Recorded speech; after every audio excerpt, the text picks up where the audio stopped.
Hello friends, मैं doctor Mirza वकार bag, आपका paediatrician. आज इनडायरेक्ट कूम्स टेस्ट के ऊपर अपना वीडियो बना रहा हूँ। दोस्तों, मैंने आरएच प्रेगनेंसी को नेगेटिव प्रेगनेंसी को लेके वीडियो बनाया था और वो बहुत पॉपुलर हुआ था। उसके बाद मैंने फ्रीक्वेंटली आस्क्ड क्वेश्चंस के ऊपर भी एक वीडियो बनाया है और मेरे पास कई क्वेश्चंस आते हैं कि सर ये इनडायरेक्ट कूम्स क्या होता है, ये कब कराना चाहिए और इसके टाइटर्स की क्या सिग्निफिकेंस है। तो इसीलिए मैंने सोचा कि आज अपना वीडियो इनडायरेक्ट कूम टेस्ट के ऊपर मैं अपना बनाऊंगा ताकि आप लोगों को इसको लेके जो भी कंफ्यूजन है वो एक सिंपल ज़बान में मैं आपको समझा दूं, ताकि आप लोगों के जहन में ये चीज़ क्लियर हो जाए कि भाई इनडायरेक्ट कूम्स क्यों है, क्यों, कब कराना चाहिए और अगर ये पॉजिटिव है तो इसका क्या सिग्निफिकेंस है। ठीक है दोस्तों, तो अगर अभी तक आप लोगों ने मेरे चैनल को सब्सक्राइब नहीं किया हुआ है तो मेरी आपसे वही एक रिक्वेस्ट कि भाई प्लीज़ मेरे चैनल को सब्सक्राइब कीजिए और मेरे वीडियोज़ को ज़्यादा से ज़्यादा लोगों में शेयर कीजिए ताकि लोगों में इसकी अवेयरनेस आ सके। दोस्तों, इनडायरेक्ट कूम टेस्ट बेसिकली हम लोग करते हैं ये देखने के लिए कि हमारे ब्लड ग्रुप में हमारे ब्लड में कोई सेंसिटाइजेशन तो नहीं हुआ है दूसरे ब्लड ग्रुप को लेकर।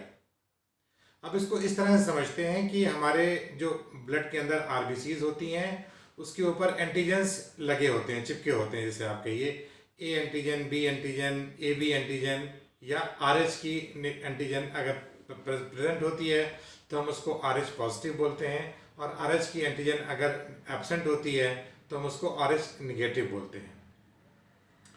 अब यूजुअली ऐसा होता है कि जब आरएच निगेटिव मदर जब गर्भ धारण करती है और अगर उसका बच्चा आरएच पॉजिटिव है तो जब डिलीवरी होती है बच्चे की तो उस समय आरएच पॉजिटिव बच्चे का कुछ ब्लड यूट्रस की वॉल से माँ के ब्लड में प्रवेश कर जाता है।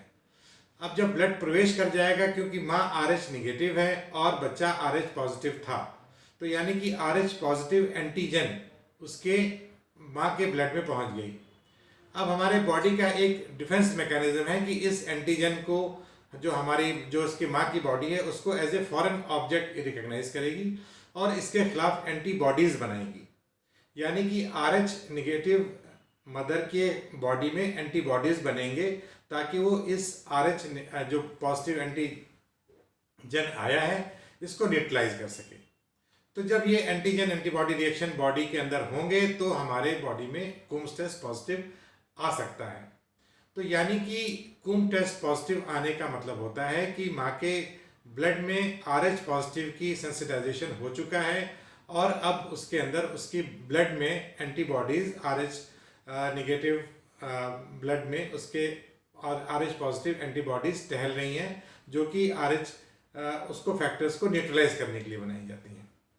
अब इसीलिए हम लोगों ने बताया जाता है कि जैसे ही आरएच निगेटिव मदर की डिलीवरी होगी और उसके बाद आप बच्चे का ब्लड ग्रुप चेक करेंगे। अगर बच्चे का ब्लड ग्रुप निगेटिव है तो आपको जाहिर सी बात है माँ को एंटी-डी इंजेक्शन देने की ज़रूरत नहीं है। बट अगर बच्चे का ब्लड ग्रुप आरएच पॉजिटिव है तो आपको जब आप एंटी-डी का इंजेक्शन देंगे तो उसका मकसद यही होता है कि वो जाके जो बच्चे का जो आरएच पॉजिटिव का जो एंटीबॉडीज़ माँ के ब्लड में प्रवेश कर गए होंगे वो जाके उसको न्यूट्रलाइज कर देंगे और उसकी अगली प्रेगनेंसी में ये प्रॉब्लम नहीं आएगी। अब अक्सर मेरे पास जो सवाल आते हैं कि साहब मेरी पहली प्रेगनेंसी में मेरा बच्चा आरएच पॉजिटिव था मगर मुझे इंजेक्शन एंटी-डी का नहीं लगाया गया या मुझे पता ही नहीं था, मुझे बाद में पता चला जब मेरा बच्चा बड़ा हो गया तो मुझे पता चला कि साहब इसमें ये बच्चा आरएच पॉजिटिव था या मेरा ब्लड ग्रुप आरएच निगेटिव है, या मेरा मिसकैरेज हो गया और अबॉर्शन मैंने कराया या मेरे डीएनसी कराई है, उसके बाद मैंने एंटी-डी का इंजेक्शन नहीं लगाया। क्योंकि इन सारे ही प्रोसेस में आरएच सेंसिटाइजेशन होने के पूरे संभावना रहती है। तो यही मेरा सजेशन है कि अगर आपको अबॉर्शन हो जाता है या आप डीएनसी करवाते हैं या प्रेगनेंसी होने के बाद आपका बच्चा आरएच पॉजिटिव है तो इन तीनों कंडीशंस में आपको एंटी-डी का इंजेक्शन लगवा लेना चाहिए। अगर आपने नहीं लगवाया है तो अब आपको ये इस प्रोसेस को मान लीजिए 1 साल हो गया, 2 साल हो गया और अब आप गर्भ धारण करना चाहते हैं तो उसमें मेरे पास जो ज़्यादातर सवाल ये आते हैं कि सर मैंने इंजेक्शन नहीं लगवाया तो आप बताइए कि मुझे क्या करना चाहिए। तो मेरा जो इसके लिए जवाब है कि आप लोग इनडायरेक्ट कूम्स टेस्ट अपने ब्लड का करवा लीजिए। अगर आपके बॉडी में सेंसिटाइजेशन हुआ है तो कूम टेस्ट पॉजिटिव आएगा और अगर कूम्स टेस्ट का डायल्यूशन जैसे 1:16 डायल्यूशन में अगर ये है तो इसको वीकली पॉजिटिव कहते हैं और इससे आपको प्रॉब्लम नहीं होगी। बट अगर ये आपका टाइटर ज़्यादा आ रहा है, 1:32 डाइल्यूशन में पॉजिटिव आ रहा है या 1:64 डाइल्यूशन में पॉजिटिव आ रहा है, तो definitely it is a matter of concern और ये आपके आने वाले बच्चे के लिए प्रॉब्लम पैदा करेगा ये सेंसिटाइजेशन। ठीक है दोस्तों, तो इसलिए मैं कहता हूँ कि अगर आपके जहन में टेंशन है कि भाई मुझे अगली प्रेगनेंसी में कुछ प्रॉब्लम होगी कि नहीं होगी, तो एक काम कीजिए, सिंपल जाके आप इनडायरेक्ट कुम टेस्ट करवा दीजिए। अगर ये निगेटिव है तो आप निश्चिंत हो जाइए, आपको पहले वाली प्रेगनेंसी से या पहले के अबॉर्शन से आपकी बॉडी में कोई सेंसिटाइजेशन नहीं हुआ और आपको चिंता करने की ज़रूरत नहीं है। RH निगेटिव ब्लड ग्रुप को लेके आपके आने वाली प्रेगनेंसी में इससे कोई समस्या नहीं आएगी।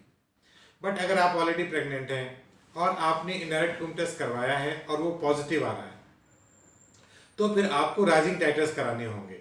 यानी कि आप 32 हफ्ते पे कराइए, 36 हफ्ते पे कराइए, और उसमें अगर आप देखिए कि पहले आपने शुरू की प्रेगनेंसी में कराया, मान लीजिए आपने 20 हफ्ते पे कराया था और आपका टाइटर 1:16 था, और अब आपने 24 या 26 हफ्ते पे कराया गया तो वो आपका टाइटर बढ़ के 1:32 हो गया या 1:64 हो गया। यानी कि अब सेंसिटाइजेशन ज़्यादा हो रहा है।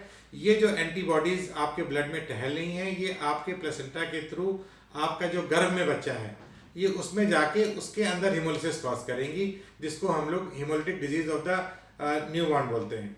इसको इरेस्थ्रोब्लास्टोसिस फिटालिस भी कहते हैं। इसके ऊपर मैं पूरा ऑलरेडी एक वीडियो बना चुका हूँ।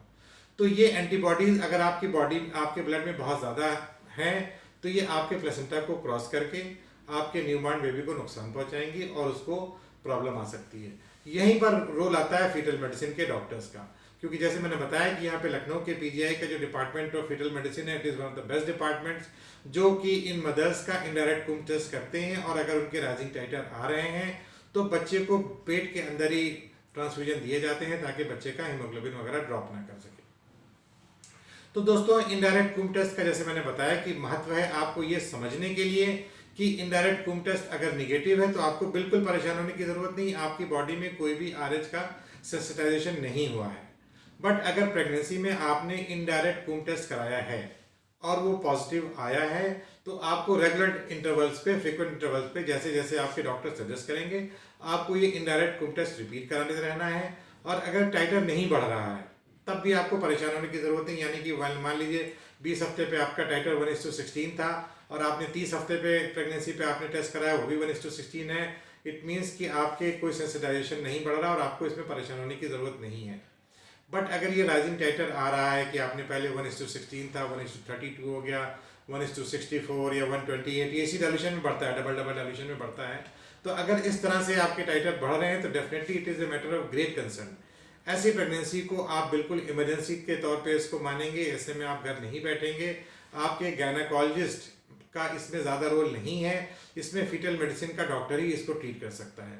इसलिए आपको अपने, अगर आपके शहर में फीटल मेडिसिन की सुविधा नहीं है तो आपको किसी ऐसे बड़ी संस्था में जाकर जहाँ फीटल मेडिसिन का डिपार्टमेंट हो तभी आपके बच्चे की जान बच पाएगी। अगर आप इसमें लापरवाही करेंगे और आपका इनडायरेक्ट कुम टेस्ट का टाइटर बढ़ रहा है तो ये आपके बच्चे के लिए जान ले सकता है। आपके बच्चे को इरेस्थ्रोब्लास्टोसिस फिटालिस हो सकती है और बच्चे का पेट के अंदर ही इसकी डेथ हो सकती है, या डिलीवरी के तुरंत बाद बच्चा इतना फूला हुआ पैदा होता है और उसको सीवियर एनीमिया हो जाता है कि अगर हम लोग एक्सचेंज ट्रांसफ्यूजन करें, IVIG वगैरह दें, तो उसके बाद भी कभी कभी बच्चे को बचाना संभव नहीं हो पाता है। तो इसलिए इनडायरेक्ट कुम टेस्ट की हर RH निगेटिव मदर के लिए बहुत ज़्यादा महत्व है, इसको आप लोग इग्नोर नहीं कर सकते। मेरे इस वीडियो को जो भी RH निगेटिव मदर्स हैं जो या फीमेल्स हैं जो देख रही हैं, उसको ज़्यादा से ज़्यादा आप लोग इसको समझिए और प्रेगनेंसी में कराने का इसका बहुत इंपॉर्टेंट है। और एक सिंपल टेस्ट से इसका पता नहीं चलेगा, आपको राइजिंग टाइटर ज़रूर देखने चाहिए। अगर टाइटर राइजिंग है then you need to show yourself to a fetal medicine doctor. आप फिर गायनेकोलॉजिस्ट के ट्रीटमेंट के अंडर में आप डिलीवरी, जाहिर बात है आपका गायनेकोलॉजिस्ट ही कराएगा, गायनेकोलॉजिस्ट के ट्रीटमेंट में आप रहेंगे, रेगुलर स्कैन वगैरह सब वो अपना करता रहेगा। बट अगर बच्चे को बचाने की बात आती है तो वो आपको फीटल मेडिसिन के डॉक्टर्स के पास ही आपको जाना पड़ेगा, ताकि आपका बच्चा जो है वो पेट के अंदर ही गर्भ में ठीक रहे। इस तरह से कई बच्चे हम लोगों के पास आते हैं जिनको ब्लड ट्रांसफ्यूजन पेट में 4-4, 5-5 बार दिए जाते हैं। फिर उनकी डिलीवरी कराने के बाद हम लोग उनको अपने अंदर में एडमिट करते हैं, IVIG वगैरह दे के, और एक्सचेंज ट्रांसफ्यूजन की अगर ज़रूरत होती है तो एक्सचेंज भी करना पड़ता है। बट इस तरह के बच्चों को अब बचाया जा सकता है। मैंने पहले भी कहा कि हमारे हिंदुस्तान में अभी भी RH निगेटिव ब्लड ग्रुप की वजह से बहुत लोगों की जान जा रही है। ये एक प्रिवेंटेबल कॉज है नियोनेटल डेथ्स और फीटल डेथ्स का, जिसको हम लोग बचा सकते हैं अपने अवेयरनेस के जरिए। ठीक है दोस्तों, तो अगले वीडियो में आपसे फिर मुलाकात होगी। इस वीडियो को ज़्यादा से ज़्यादा लोगों में शेयर कीजिए। Bye bye, take care, see you.